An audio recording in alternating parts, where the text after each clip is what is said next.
Bonjour, bonsoir à toutes et à tous. Bienvenue dans ce nouveau numéro du Rond Orange. Aujourd'hui, nous avons une nouvelle invitée comme à l'habitude et c'est une actrice du basketball togolais. Dans le temps joueuse et aujourd'hui coach, j'ai nommé Madame Tossou Pierrette. Bonsoir et bienvenue dans ce numéro du Rond Orange. Bonsoir, merci. J'espère que vous êtes ravis d'être avec nous ce soir. Toujours un plaisir. D'accord. Donc aujourd'hui, moi, ce que j'aimerais savoir, est-ce que le public aimerait savoir plutôt, c'est qui est Tossou Pierrette? Non. Tossou Pierrette, c'est Tossou Pierrette, une ancienne joueuse de basketball international. Voilà, et maintenant devenue coach. D'accord.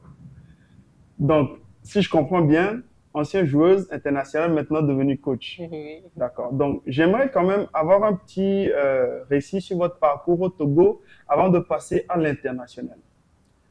J'ai commencé le basket en étant au collège, donc à l'Étoile filante.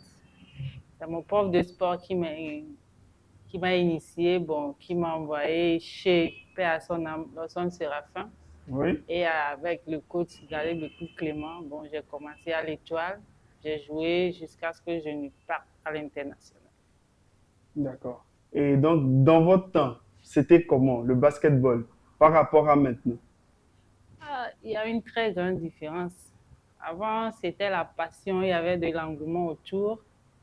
Maintenant, c'est très compliqué de rassembler des joueuses ou bien des joueurs sur un même terrain pour, comment dirais-je, pour pouvoir les entraîner. C'est très compliqué parce que de nos jours, il y a beaucoup de choses, parce qu'il y a les réseaux sociaux et puis les parents, les études et tout Oui. ça.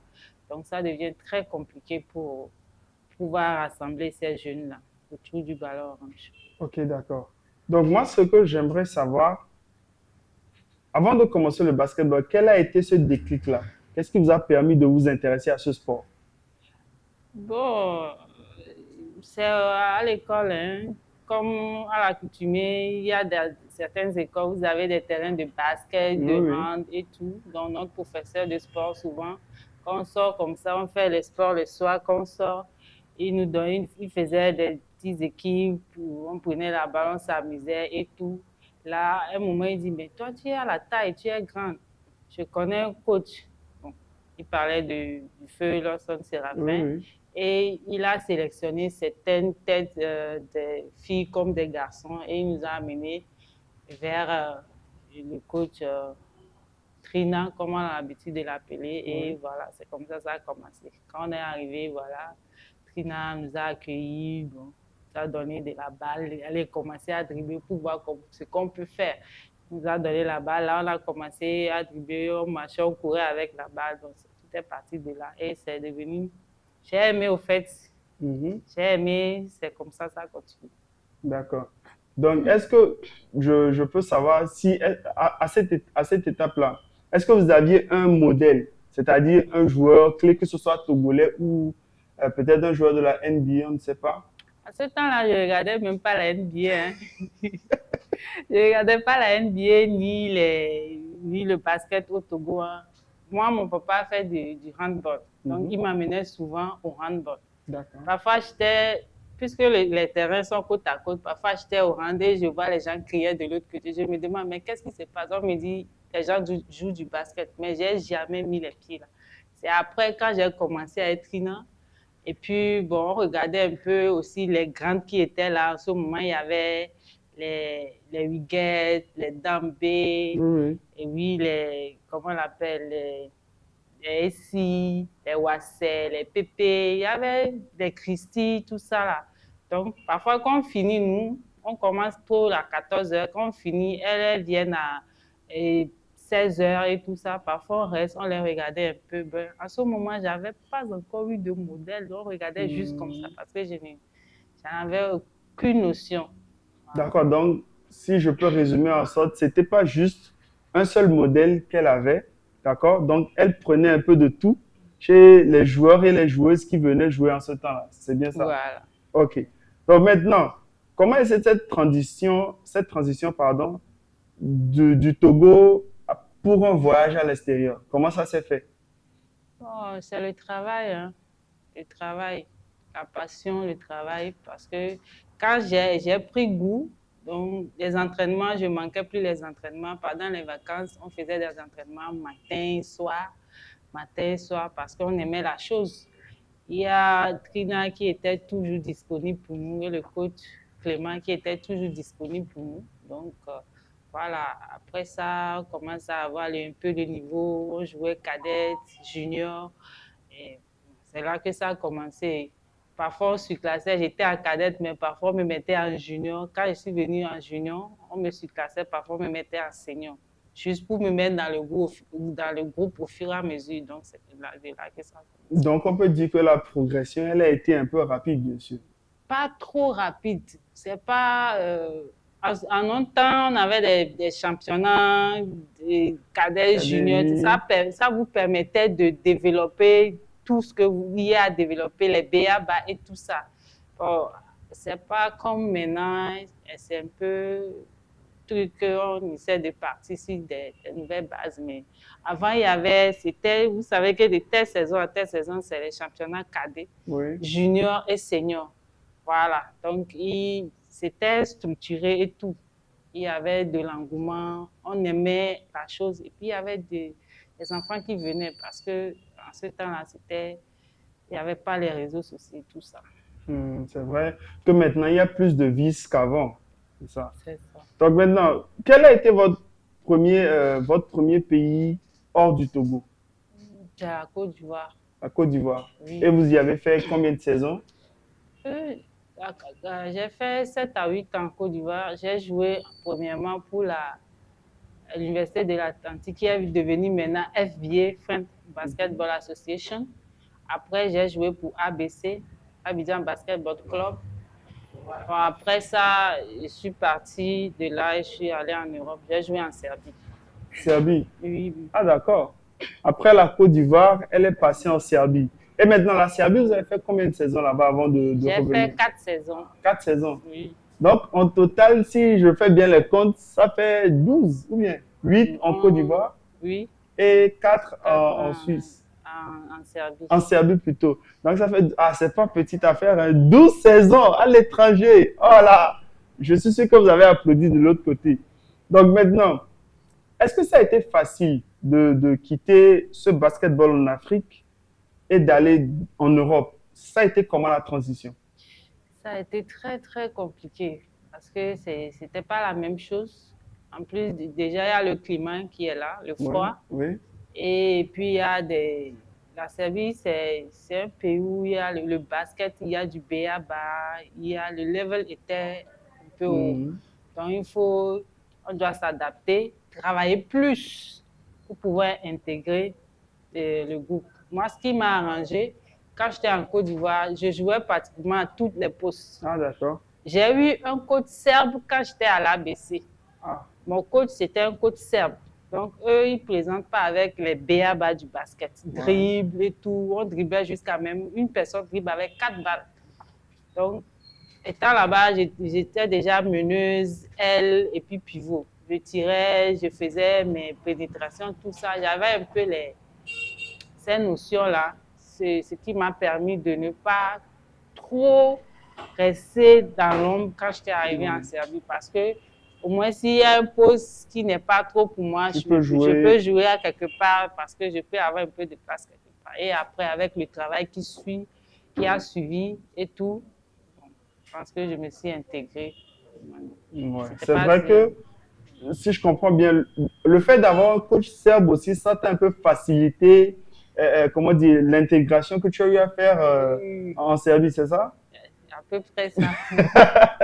Mais c'est un gros bagage qu'elle a derrière elle, hein. C'est vraiment quelque chose de lourd. Et je sais qu'elle a beaucoup apporté au sport, au basketball togolais aujourd'hui. Donc maintenant, vous êtes revenu au pays et aujourd'hui vous êtes coach. Qu'est-ce qui vous a donné cette idée-là de devenir coach?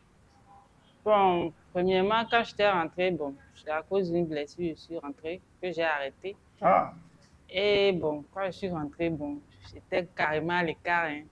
J'étais carrément à l'écart. Donc, j'ai dit non, plus de basket, fatiguée, j'ai assez joué, tout, j'ai assez donné. Mais j'avais des gens, bon, des gens, comme quand j'étais en Côte d'Ivoire, il y avait mon coach aussi qui m'avait pris en FBA, Benga Lemou, Mhm. oui, qui m'a aussi donné de la force. Et puis, les coachs d'ici, il y a coach Clément, coach Fafadi et coach Omar, bon, ils m'ont un peu dit, mais tu as appris beaucoup de choses, pourquoi ne pas venir les partager avec tes petites sœurs, tes petits frères et tout, donner quelque chose, quoi, Mhm. pour qu'ils aient un bagage au niveau du basket. Donc, c'est ça qui a fait que moi-même, j'aime aussi la chose, je suis une passionnée. Si, Donc, si. c'est pour ça que je suis revenue et j'ai commencé à faire Le coaching. le coaching. J'ai Donc, commencé avec coach Clément. attends. Bon, Donc, on peut dire que pour dire que l'inspiration est venue j'avais de, commencé de l'autre voilà, côté. de la Côte d'Ivoire. Non, j'ai commencé en Serbie. Quand Oui. j'étais blessée, Ah, j'étais en pause. Donc, j'ai commencé à... J'étais initiée. Donc, je partais, je faisais les entraînements au 8-18. Et ok. là, oui. Mais quand j'étais rentrée, j'ai dit non, que C'était bon, c'était fini. fini, que je ne vais pas. Mais Mais après la après, flamme, bien continuer. le basketball ne nous quitte pas. D'accord? Même si tu as 80 ans et tu marches toujours, tu as encore cette envie-là de faire ce sport. On l'aime, ça c'est sûr. Donc maintenant, à votre arrivée au Togo, quelle a été votre première impression face au basketball? C'est-à-dire ce que vous avez laissé, est-ce que vous êtes revenu retrouver? C'était comment? Non, je ne suis pas venue retrouver les mêmes choses parce que c'est compliqué. Actuellement, le basket au Togo, on doit faire beaucoup d'efforts, travailler beaucoup, beaucoup. Parce que, Côté homme comme femme. oui, des deux côtés, le basket en général. D'accord? Parce que, et puis, le Covid n'a rien arrangé. Et c'est plutôt, ça a gâté beaucoup de choses. Mais bon, on doit travailler beaucoup. D'accord. Donc, le premier conseil qu'on a de notre coach aujourd'hui, c'est de beaucoup travailler parce que le basketball qu'elle a quitté au Togo pendant ces années-là, à son retour, n'était plus pareil. Donc, il faut vraiment travailler pour ces jeunes-là qui viennent aujourd'hui. Donc, aujourd'hui, ma question suivante est de savoir, le basketball féminin, à votre avis, ça se passe comment aujourd'hui? Bon, on fait l'effort hein, pour attirer ces jeunes-là. Actuellement, pour avoir des jeunes filles, surtout côté jeunes filles, c'est très compliqué parce qu'il y a les parents aussi. Ils ne veulent plus laisser les enfants sortir parce que vous savez, maintenant, c'est très compliqué dehors. Si, si. Les enfants sortis, surtout les filles qui sortent, je vais à l'entraînement, mais est-ce qu'elles sont venues à l'entraînement? Peut-être elles vont, bon, on ne sait pas. Il y a d'autres qui viennent, mais bon, on ne va pas faire une généralité aussi. Bon. On doit impliquer aussi les parents, Oui. leur donner cette confiance-là et voir si on peut faire quelque chose. Parce que la jeune fille, maintenant, bon, actuellement, elles n'ont plus envie de courir. Elles vont dire qu'on court, fait ça, je vais avoir des muscles et tout ça. Elles n'ont plus envie de courir. Elles n'ont plus cette passion, cet engouement-là, surtout les filles. Mhm. Donc, on doit travailler pour pouvoir les ramener, avoir cette passion et avoir cette envie-là de faire du basket et aussi impliquer les parents pour qu'ils aient confiance. D'accord. Impliquer les parents pour qu'ils aient confiance, pour nous donner leurs enfants, les filles comme garçons, pour pouvoir jouer au basket. C'est pas seulement les filles, hein. Non. Les garçons aussi peuvent sortir, aller faire autre chose, mais bon, Oui. le fait d'avoir cette confiance-là au niveau des parents peut permettre à ces parents de laisser leurs enfants venir faire ce sport-là, parce qu'aujourd'hui, ce n'est plus comme avant. D'accord? C'est un peu plus difficile et on fait quand même l'effort d'avoir ces jeunes-là.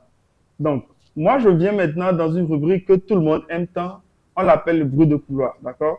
C'est une rubrique qui permet d'enlever un peu le doute. Parce que le public derrière, ils ont beaucoup de doutes. Hein.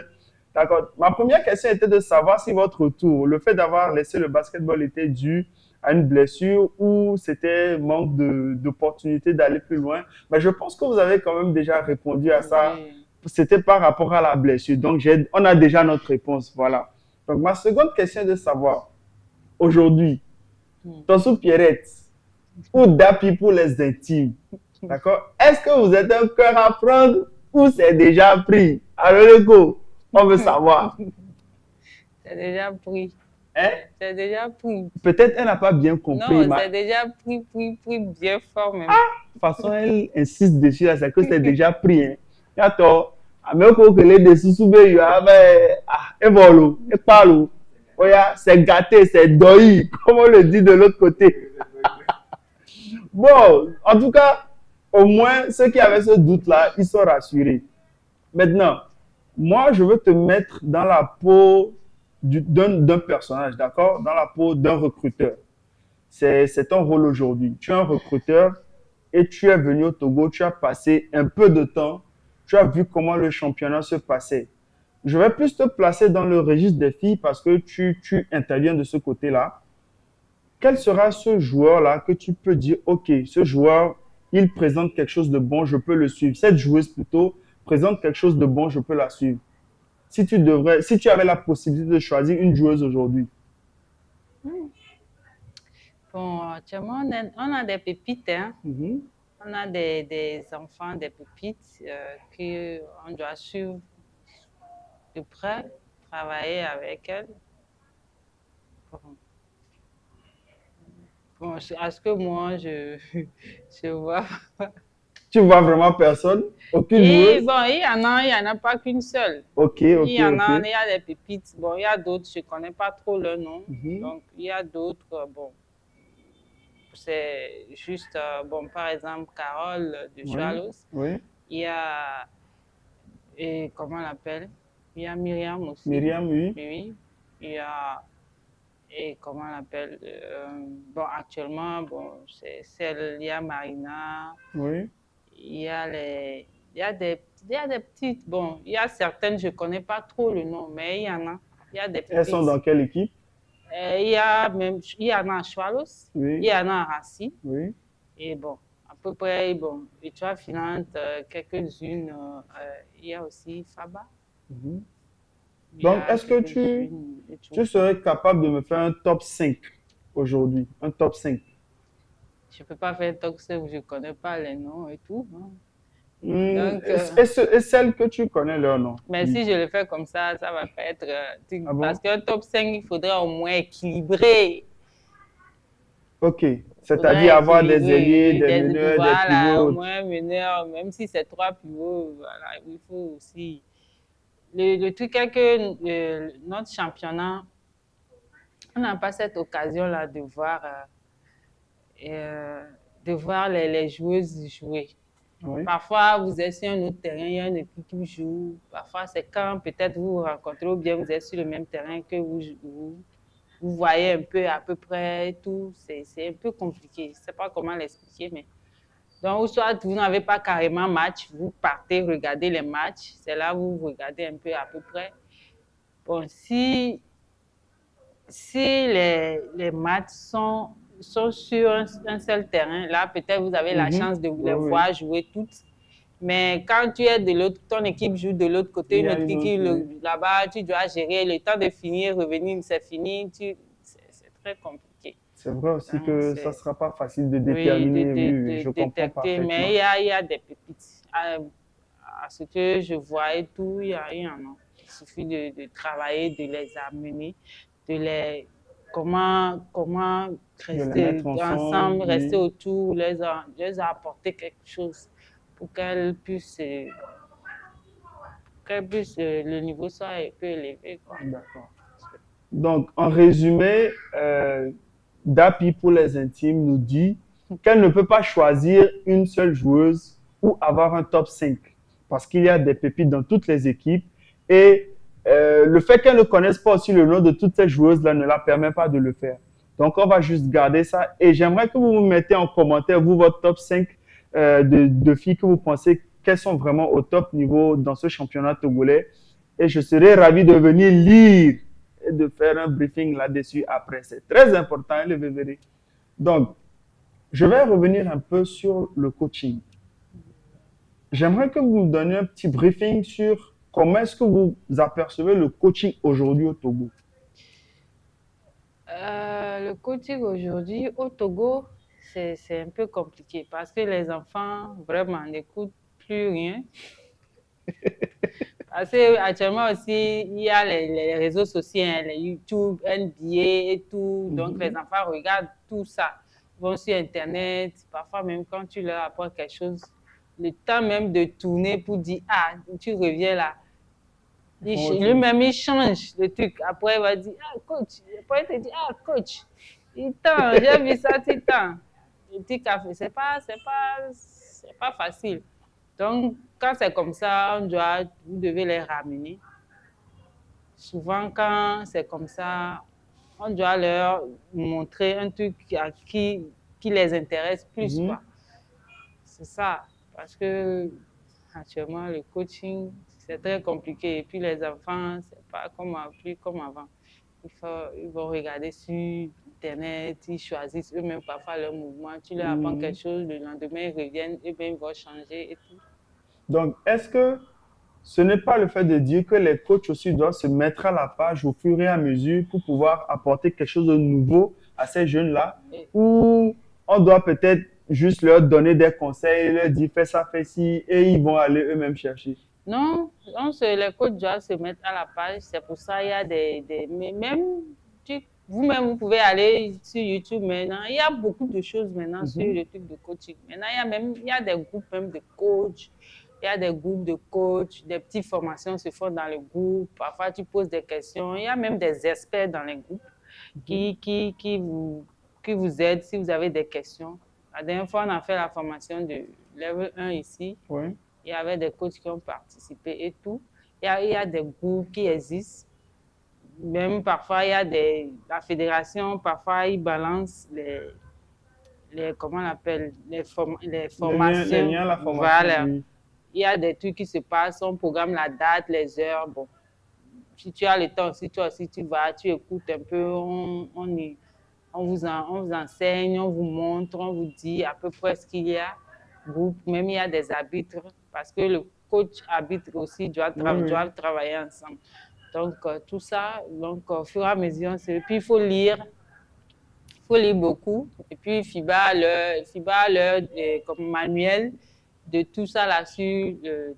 Et puis, suivre un peu l'actualité du basket, être toujours top, être toujours dans l'actualité, suivre ce qui se passe, les nouvelles règles, tout ce qui est sorti, surtout quand on joue avec les trucs de FIBA. Donc on doit être à lire beaucoup les manuels de FIBA et suivre les formations. Si tu as eu l'occasion, des formations en ligne qui se passent et tout ça.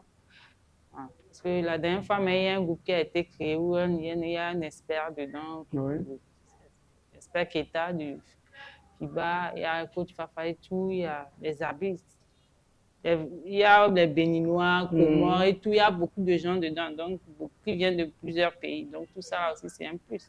La dernière fois aussi, j'ai suivi un autre qui concernait la NBA. Oui. Il y avait des coachs de la NBA qui sont venus faire leur formation, bon, partage. Ils ont fait un partage et tout. Ça s'est tenu sur différentes, jusqu'à mois de, je pense, en mars.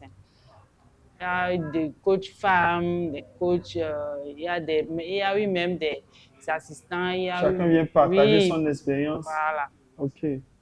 Même sur le mental des joueurs et tout ça, là, moi, j'ai travaillé avec lui, c'est plutôt sur le mental. Comment amener le joueur côté mental à ne pas être frustré pendant les matchs ou bien après les matchs ou bien ou pendant qu'il est en train de jouer. Comment lui parler pour qu'il reste dans le match. Ça, c'est côté mental et tout. Voilà. Donc, si je comprends bien, la relation entre coach et joueur ne doit pas seulement se limiter à ce que le coach peut transmettre sur le terrain. Il faut aussi que cet état mental-là soit dans ce qu'il inculque à ce joueur-là, comment se contrôler face à certaines situations, comment peut-être agir, l'état dans lequel il doit être avant d'entrer sur le terrain, ou bien de venir au match même. Tout ça là doit concourir à ce que le coach apporte à ses joueurs, c'est ça? Oui, parce que parfois les joueurs quittent la maison avec peut-être fâchés ou bien trop, ils viennent à l'entraînement, vous ajoutez pour vous. C'est pas facile, hein, parce que des caprices et tout à l'entraînement, vous devez supporter. À un moment, vous allez exploser. Si. Mais c'est à vous de savoir contenir votre colère et aller. Parfois, on dit carotte, bâton, bien. Si tu es un peu la carotte, après le bâton, ça veut dire un peu de d'easy douceur, un et peu peu de... de trucs. Parce que quand vous les laissez aussi, là, après, c'est l'amusement et puis ça dérape, non? Un peu, tu tapes un peu sur la table, un peu, ça va, tu relâches un peu. Voilà. Comment on l'appelle, la relation entre coach et joueur doit être pas sévère, mais le joueur doit savoir que c'est les limites, respecter les choses. Et toi, le coach, tu dois savoir comment apporter, quand est-ce que, où, comment. Voilà. D'accord, je suis sûr que vous avez quand même appris beaucoup de choses grâce à l'intervention de Dapi ce soir, parce que c'est très important en tant que joueur de nous entraîner, d'essayer d'évoluer aussi, mais au même moment, les coachs aussi doivent se mettre à la page régulièrement pour pouvoir apporter ce plus-là. Parce que ce n'est pas seulement ce que tu dis aujourd'hui qui sera pareil dans les années à venir. Il faut se mettre à la page et comme elle l'a dit, il y a des vidéos sur YouTube où tout le monde peut s'entraîner, tout le monde peut avoir de nouvelles choses pour pouvoir mettre à jour ses connaissances et donner un plus à ce basketball que nous aimons tant. Donc, moi, je vais vous remercier parce que ça a été un plaisir de vous avoir ici et j'espère que c'était pareil chez vous. Plaisir. Donc, si je vous réinvite la prochaine fois, vous allez venir. Oui, pourquoi pas. Hey, c'est ça que j'aime. Donc, un petit briefing, un petit conseil à cette génération-là qui vient, génération de joueurs, joueuses et génération de coaching. Voilà. Donc, je vais commencer par les coachs. Donc, on doit beaucoup travailler, on doit apprendre, on doit chercher, faire des recherches, aller participer aux formations, avoir les bonnes informations. Voilà. Et on doit nous-mêmes aussi nous reformer. Et voilà, pour les générations à venir, c'est le travail. Parce que si vous-même, vous avez envie de jouer au basket, ou bien vous voulez faire de basket votre métier, il faut beaucoup travailler. Les entraînements, soit tu relis les entraînements et les études, ça marche. Parce que le sport éduque, pas seulement faire du sport, ça éduque dans d'autres domaines, même dans la vie en général, le sport éduque. Surtout côté discipline et côté respect et comment on l'appelle, de la vie, quoi. Parce qu'il y a beaucoup de choses. Quand on fait du sport, il y a la discipline. Mais tu fais ton auto-éducation. Voilà. Parce que ce que tu peux faire là, parfois tu peux rencontrer ça dans la vie en général. Là, tu te dis, je ne fais pas ça, donc je ne dois pas faire. C'est la même chose parce que le sport éduque. Ça éduque beaucoup. Donc, les futures basketteuses, basketteurs, donc c'est le travail. On doit avoir une discipline sur soi-même. Si tu as envie d'aller loin pour faire le basket, peut-être jouer en professionnel ou bien tout, c'est la discipline, le travail. Il faut beaucoup travailler, pas trop d'amusement et tout ça. Voilà, parce que c'est très compliqué.